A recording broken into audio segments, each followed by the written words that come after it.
This morning, I'm talking every Sunday morning, but this morning we are going to be discussing a particular spiritual practice that is very dear to my heart. All of the spiritual practices we teach are wonderful, and none is any better than another, but I particularly like to talk about this subject because it's relatively simple and easy and straightforward. It's the topic of affirmations.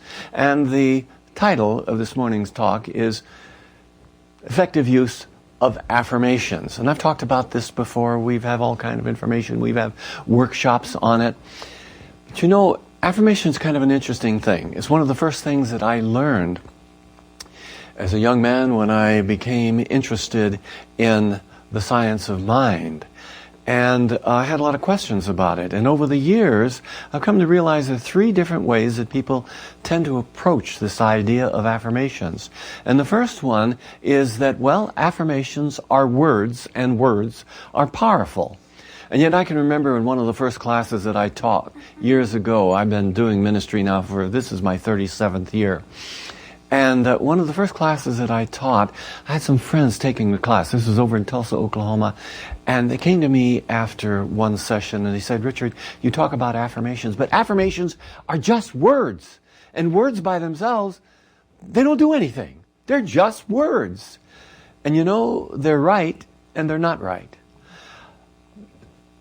Every year, around the first of the year, either the last Sunday in December or the first Sunday in January, we do a little process here where we sit down and we write out our goals and we go through this process. It's a wonderful thing. And I have, through the years, managed to save some of my goals sheets, and absolutely amazed when I go back and look at them, how just writing out the words and not even looking at my goal sheet maybe for a whole year and then stumbling across it, finding how much has been accomplished. There's a certain amount of power in the words insofar as the formulating of the words causes you to focus your attention in a very specific way.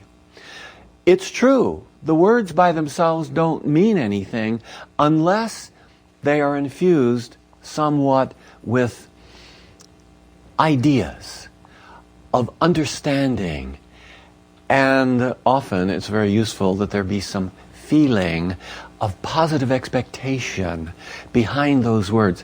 Then they are enormously powerful. That's one way that people approach it, as words that you speak, and words have power. Another way that it's approached by a lot of teachers is that affirmations are a vehicle by which you recondition the mind or reprogram the mind, so that you can condition it, the deeper level of mind, the subconscious mind, so that it is sensitive to the opportunities, and not only that, but sends out a wave of what would you call it? Like a radio wave, a mental wave that has a frequency associated with it that is going to attach to something and draw it into your life, the law of attraction. But it's by reconditioning the mind, and I have a tendency to not be a great proponent of that, but that works also. And it's very evident that it works because it's used by a lot of people that are into hypnosis and self-hypnosis and dealing with trauma especially. They will use the techniques of reconditioning or reprogramming. Nothing wrong with that. It does work.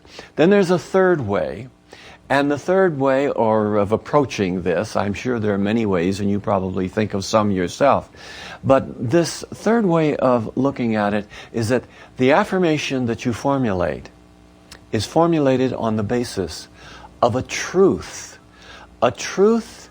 about you, about the circumstances, the issue with which you are dealing, the truth about perhaps someone else, a truth. And in that, speaking of this truth, there is a special kind of, I don't know if it's special, but there is a resonance, and we will talk a little bit about how that impacts us. Now, affirmations, very simply, if we were to define an affirmation, it is a statement, a positive statement about something that you would like to be able to see manifested in your life. It's that simple. We can get into a lot of other adjectives and description about it, but it's that simple. It's something that you positively state concerning something that you want to be able to experience in your life. The fact of the matter is we really do shape our beliefs according to the words that we speak. When this friend of mine said to me, and he and his wife both approached me, and they said that it's just words, and that's all it is, and there's no power in it. But the fact of the matter is, if you pay attention, the words you speak are reflections of the way you're thinking. So you can gain some insight as to what you're thinking, what you're feeling, what your beliefs are by what comes out of your mouth. So it's a matter of paying attention. But it goes beyond that. Let's look at some affirmations. By the way, in your bulletin today, I prepared this yesterday. I finally decided I'm going to include this on a nice little card that you can take home. It says effective use of affirmations. Now don't read it as I'm talking. That make me feel bad. But it's basically what I'm going to be talking about here today. And I am going to refer to this a little bit later because we may use it to actually do something together. But let's look at some of the affirmations here.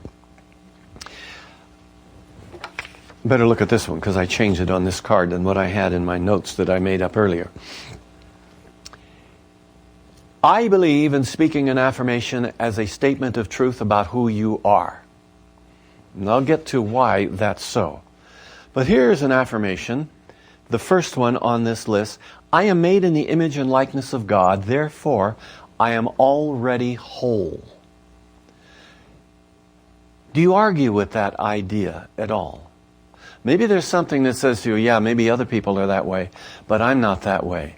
Do you think that this is a truth?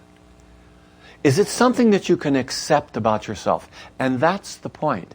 If you look at that and say, that is a bunch of you-know-what nonsense, I can't accept that I'm really made in the image and likeness of God, despite the fact that in every great religious teaching and every great scripture of the world, we have those same statements that what God is, I at the infinite level, I am at this finite level.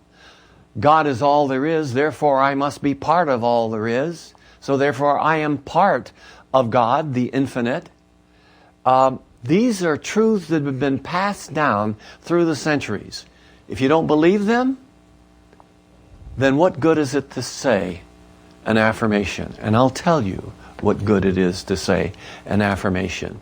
You see, the intuitive level within each one of us, I believe, is that God level. It's the God level of awareness that we can tap into. But we come into this human life experience.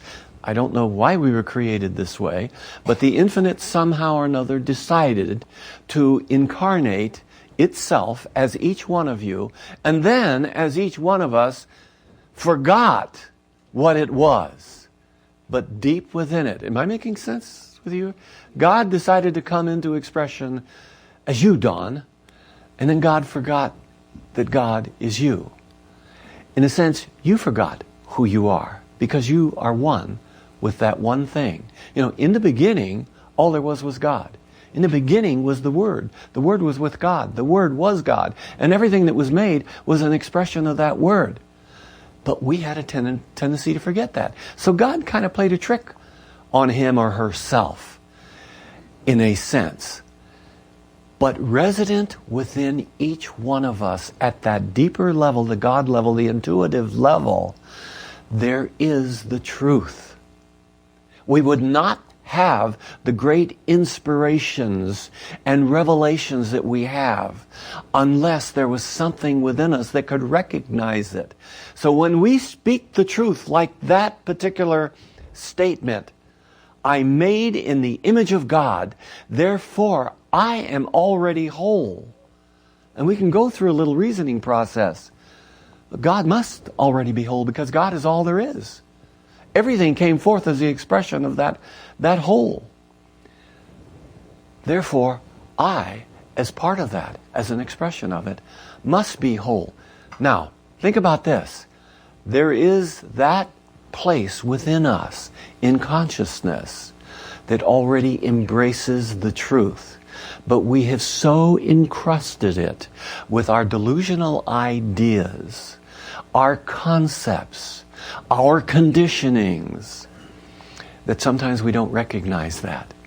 But when we speak the word, it's like projecting a mental wave, just like a radio wave, goes out. And when it hits the antenna of some receiver somewhere, it resonates with it and it's drawn into it. And this is what happens, I believe, within us. It's like, this is our transmitter. And we transmit a word of truth, a statement of truth. And that wave, that mental wave goes out or spreads from the conscious level of awareness, and at the intuitive level, there's something that recognizes it. It resonates with that idea, and it says, yes! And there's a beginning of an awakening there. Do you get that idea? Now, if you don't get the idea, that's okay. My mind works in the way that I just described this process because, I'm an engineer, scientist type. I like to have little models and make sense of things. But if you don't get it and you don't care about it, it doesn't matter. Just recognize there is a rationale that makes this more nearly valid, perhaps. I say more nearly. I think it's valid. But more nearly than perhaps you might have believed before. And if you practice it, you're going to get results. I can't tell you how important this little practice has been to me. And one of the things about affirmations that I like so much is that it's easy to do. There are a few rules associated with doing an affirmation, but it's easy to do. You can do it anytime, do it virtually anywhere. I caution you about doing them aloud, especially anywhere. And anybody can do them with a minimum of training or thinking about it, knowing a few of the rules. But let me give you an example of what not to do. I used to work at Los Alamos. I was on the staff of the Los Alamos National Laboratory for quite a number of years. This is a bunch of scientists I was working with, scientists and top-level engineers and all. And I was getting very much into these kinds of teachings, and I was really impressed with it. And the idea of affirmations, I would go off into a little corner or close my office door and I would speak my affirmation. I'd write out an affirmation. I'm going to speak it aloud because there's certain kind of focus of attention when you speak it aloud. If you write it down, if you speak it, if you can aloud, and you can hear yourself saying it, you're stimulating 3 senses right there: sight, sound, and touch in the writing. And maybe more than that. And the more senses you can stimulate, if you could eat the affirmation, maybe that's a 3rd sense that would work. But I used to go off by myself in various places, and I remember one of the places I liked to go is I'd go into the men's restroom. And they had these stalls, and everybody else was out there working. I'd go and I'd close the door, and I'd meditate just a little bit or get this center, and then I'd speak. I am made in the image and likeness of God, and therefore all that God is, I am. And one day I walked out of the stall after doing this, and there were some guys standing around just kind of chuckling and laughing. That doesn't do much for your self-confidence or to incur a certain amount of not what I would call favorable comment. So use a little sense, but you can do them virtually anywhere, even if you just do them silently in your own mind. And I find that this is very useful for me in relating to other people, especially when I'm, say, I'm in an airport or I'm in a meeting. That's it. That's a good one. I'm in a meeting and all of a sudden something is beginning to occur that I don't necessarily agree with. And the person that is saying whatever is being said that I don't agree with. I may not particularly like. This doesn't go for anybody on our board, by the way. Our board... Yeah, why am I looking? Well, you're our boss. You're our board president. But at any rate, I'll just stop and quietly, maybe close my eyes if I don't feel too conspicuous in doing it, but look at the person and think to myself, this person is a God child, just as I am. This person is made in the image of God, just as I am. And I honor this person's godness. And you know, this is a wonderful thing to do because you begin to have a sense of resonance with this person. And a lot of people say, yeah, but how do you formulate an affirmation? Sometimes it's, if there's once in a while there's a person that comes into maybe your life, never mind, because I'm so much more above all this now.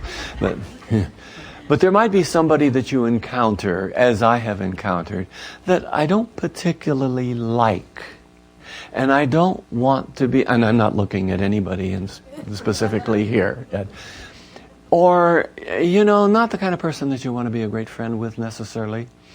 Or you feel so at the time. But if you can look at the person instead and said, when I look into your face, I see the face of God. Now you don't say that to them. They'll think you're nuts, probably. But you think it to yourself. Or you're with a group and you're not very comfortable in this particular group. You'd rather be someplace else. You say to yourself, I have said this, everywhere I look, I see the face of God. God is all there is. That's all I am. That is all anybody here is. Do you see the incredible power in doing something like that? Now, just to look at some of these affirmations on this sheet that you have here. Here's one, the third one down. I like all of these. I must, because I wrote them, all except the last one. But the third one down. I am a fully awake, vital, immortal, spiritual being, superior to all circumstances. Now, I want us to repeat that together. Get your sheet in front of you. It's the third bullet down. And together, let's repeat it. I am a fully awake, vital, immortal, spiritual being, superior to all circumstances. Do you get a sense or a feeling about that? Especially when you hear all of us joining in together in saying this affirmation? How about one as simple as, there is one life. That life is God. That life is perfect. That life is my life now. Can you remember that? There is one life. That life is God. That life is perfect. That life is my life now. I call that the Hail Mary of religious science, because it's one of the things we learn right away. Let's say it together. There is one life. That life is God. That life is perfect. That life is my life now. Wow. Do you feel the power in that? Yes. Yeah. There you go. Hallelujah, brother. Amen. Yeah, there's nothing wrong with those kind of exclamatory remarks. We ought to do a little bit more of it in our teaching. A lot of people have a knee-jerk reaction to hearing things that they did when they were going to that terribly fundamental church they think in the past, and they don't want to have anything to do with in association with that. So we keep low tone on that kind of thing. This next to the last bullet is, I am one with all there is. Therefore, my every need is met right now, abundantly. Now, I don't want us to repeat that right now. We are going to repeat that in a moment. We're going to go through a little process. But I want to talk a little bit about some of the rules associated with doing affirmations.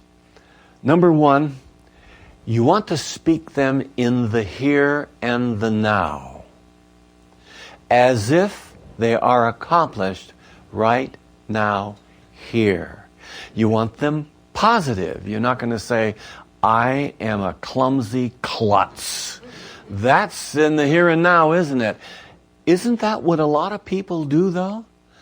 That is not going to resonate with a deep intuitive awareness. What that's going to do is create a conditioned state of awareness that's going to create a barrier between the truth about you and what you are saying to yourself about who you are. Okay? So you want to speak it in the here and the now. It's useful to make them short. Now, a lot of people over the years have said, well, you know, on Sunday mornings we put an affirmation up here and we speak the affirmation together. And couldn't you make that a little bit longer? Well, no. No, you might want to make it longer, but I'm the minister and we're going to do it my way. Well, you know, this is, there's certain prerogatives I have. I like them short so that I can remember them. Now, I might say it differently from the time I said it before, a little bit. But you make them short, you make them in the here and the now. You speak a truth, not necessarily what you would like to happen in your life. Now, there's nothing wrong with addressing yourself to what your needs are. But I believe in doing affirmations based on something that is intrinsically so about me. And I want to digress just a little bit here. A lot of people come into this teaching, or teachings like it, these so-called positive affirmative approaches to one's understanding one's relationship to the universe. And they are so excited. They find something that opens a new dimension to them, and they can let go to being a sinner perennially and, you know, all of the kinds of stuff that they think they were born with and have to overcome, and all the work that they're going to have to do in order to be able to be acceptable to God. And they begin to reason that none of that is true. I don't have to make myself acceptable to God. I am one with God already. I don't have to attain union with God. So they find all kinds of things that are good. Not only that, but it's very positive. We look at the opportunities and the possibilities that exist for us rather than talking about all that's wrong about us. And this is not a wholesale criticism of all the other disciplines. I have very good friends that are in many of the, well, Catholic and Baptist and Presbyterian and Episcopal and all these people. And they're thinking the same way as we are, but they still like their devil. They can't quite let go of the devil and hell and heaven and all of that sort of stuff. And they also think that Jesus is the only way to enlightenment or salvation. And I don't believe in any of that. But they get into the teaching and they realize they can set this aside and begin to approach it from a whole new way. Unfortunately, they reject a lot of things, like they'll reject Jesus.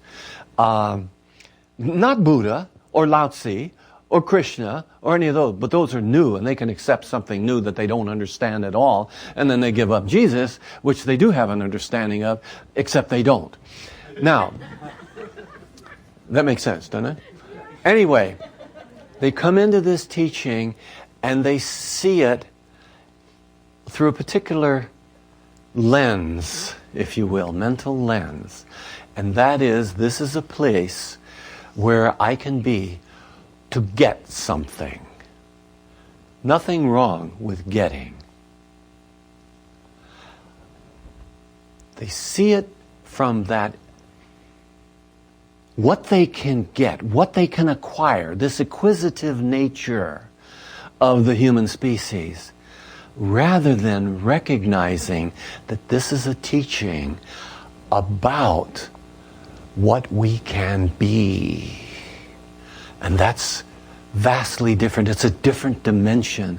We are here in a process of opening to who we are. And that's why I like to emphasize in doing affirmations, speaking a truth. Now, a truth about me based in the best understanding that I have. And sometimes it may not be wonderful, but it's the best that I have about who I am. And that is a God child made after the image of that which made all things. So I'm possessed of all of the characteristics of the universe. So can I speak to that in the development of my affirmations? These statements that you make, such as that one that I just gave you, I am one with all there is. Therefore, my every need is met right now abundantly. You say, but that's not true. It may be so that I'm one with all that is. But my needs, all of my needs are certainly not met right now abundantly. But you see, at the deep level of that truth level, the intuitive awareness level, your needs are met. All you have to do is awaken to it. These statements are more than just written or spoken words. They're expressions of a truth, the knowledge of which resides within you, within each one of us. And when we speak these words of truth, it's like we stir up a remembering. It's like a memory field opens before us. And that's a memory coming right out of our intuitive level. It's always been there. It's not something that we have learned. And this, I believe, is what living out of a state of grace is about. It's not something that is granted to you from outside, even though we've heard it said so often that grace is a gift from God and you cannot earn it. You cannot earn what you already are because you are what you are. You get the distinction here and the idea. And the more conviction that we bring to our speaking, the more inner stirring we have, till finally the full realization begins to bubble up. The truth begins to become consciously apparent. And this is when our lives begin to reflect this new kind of embracing of truth in our life. Ernest Holmes made a comment, our founder, Dr. Ernest Holmes, made a comment about affirmative prayer in general, or any of this kind of affirmative stuff. He says it's not so much what your technique is. The important thing is being able to convey your mind to that point of inner conviction about whatever it is you're directing your attention. I love the quotation that comes from him. It's in the Science of Mind textbook on page 499. I know that because I wrote it down. An ounce of conviction is worth a pound of affirmation. We can speak all the words in the world, but we've got to bring ourselves to the point of conviction. So how do we do that? We do it by practice, by practice, by practice. So I'm going to tell you about a little technique. The technique works like this. You speak the affirmation. First of all, it's in the here and now. It's positive. It's short. It speaks to a truth about yourself in the way that I do affirmations. If you want to do the subconscious conditioning, that's fine. And that can work also, especially if you've had a traumatic experience. That kind of self-hypnosis can be a very useful process. We can talk about that some other time or privately. But those are the simple rules for affirmations. I am one with all there is, therefore my every need is met right now, abundantly. You speak that, and you speak it aloud. And then you speak it again. This is one technique. You may use an entirely different technique. You speak it again, a little more softly. And then speak it again, a little more softly. And then speak it again, a little more softly. And then maybe you whisper it. And maybe you just speak it in your mind. And then rest in the awareness of the truth. So let's do this with this particular one. And we will just go softer and softer and softer. And see how it feels to us. I am one with all there is, therefore my every need is met right now abundantly. Let me hear you this first time through. I am one with all there is. Therefore, my every need is met right now abundantly. I am one with all there is. Therefore, my every need is met right now abundantly. I am one with all there is. Therefore, my every need is met now abundantly. Whisper now. I am one with all there is. Therefore, my every need is met now abundantly. Once more, so softly that you almost can't hear it. I am one with all there is.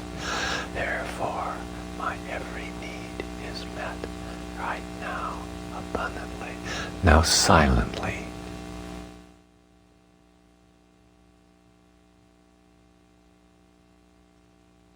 And now let me hear you again. I am one with all there is. Therefore, my every need is met right now abundantly. Okay. Now, actually, the best way for me to do this is when I get softer and softer and softer. I just rest in the silence and let that idea resonate within me. Now, some people look at this and say, that sounds kind of hokey to me. And I don't know that I want to do it. Okay, don't do it. Do something else. A good technique, and I just wrote this down in the very bottom of that page, the first page there. What do I have on the second page? Oh, that's the process that we just went through. At the bottom of the second page here, if you have difficulty saying this, staying with this process, stand in front of a mirror. And I do this occasionally. I stand in front of the mirror, and sometimes it's kind of funny. I have to laugh. I'll stand in front of the mirror and I said, Richard, you are the very expression of God. Well, comb your hair. Oh, wait a minute. I don't have any hair. You know, Richard, you are the loving expression of God in everything that you do, everywhere that you go, and with everyone that you meet. You are none other than God expressing as you. And you look yourself in the eye, I can't help but smiling. Sometimes I laugh at it, and it's very effective. Another thing to do with affirmations. Write them out. Now, you'll become very proficient at working with affirmations, and just, they'll come off the top of your head. But to begin with, write them out. And then write them several times. Go onto the computer and, duplicate it, and get a whole bunch of little cards or slips of paper. Put one on your mirror, put one on your what do you call it, your rear view mirror in the car. Well, that might not be too good. But in your wallet, and I meant to bring my planner this morning to show you. I opened my planner, and I don't have an iPhone or a smartphone, one of these kinds of things. I still use the old planner. I do have a cell phone that I turned off this morning. And I have an affirmation there. I open to the page where I have a little divider where I'm working for the month and the day and so forth. And I have another affirmation there. And I open to another place, I have another affirmation. And so I have an opportunity to read these occasionally and remind myself of the truth of myself. Okay? That's it. That's all you need to know about affirmations. Now, all you have to do is do it. Are you willing to do that? Yes. Let me give you a challenge. Take this card and pick an affirmation from it. You don't even have to write your own. You can if you want to. I give you permission. But pick an affirmation and repeat it, say 3 times a day. When you wake up in the morning, sometimes during the day, and once in the evening. And then let me know at the end of a week, the next time you see me to talk with me, let me know, has it been meaningful for you to do this? And in the meantime, let's come to center. Oh, the one last one I love. This is one from Meister Eckhart. I did not read this. I write this. To me, all things are possible because I am one with that to which all things are possible. The 13th century mystic said that. So let's come to center now. Relax into the moment. Know that there is one power and one presence that is in and through all things. That in the beginning all there was this thing. We call it God. The scientist talks about going back in time as far as they can possibly go, and they come to a point of singularity, as the term that's used, out of which everything evolved from nothing. And it doesn't make sense to us. It doesn't make sense to them either, except that it fits their model. And what they haven't considered is consciousness, pure consciousness. In the beginning was that creative intention, the word behind all things, and it expressed itself in all of creation, and it continues to unfold in this creative evolutionary process that we are a part of. I am a part of the unfolding nature of the universe, expressing according to its own design. That is the one life that is perfect, the one life that is my life now, as is everyone here. And in the realization of that, I know wholeness is expressed in every area of my life, and I am healed. All there is God. God is, therefore I am. And I'm grateful that this is so. I rejoice that it's so. I know that it is so. And together we declare, and so it is.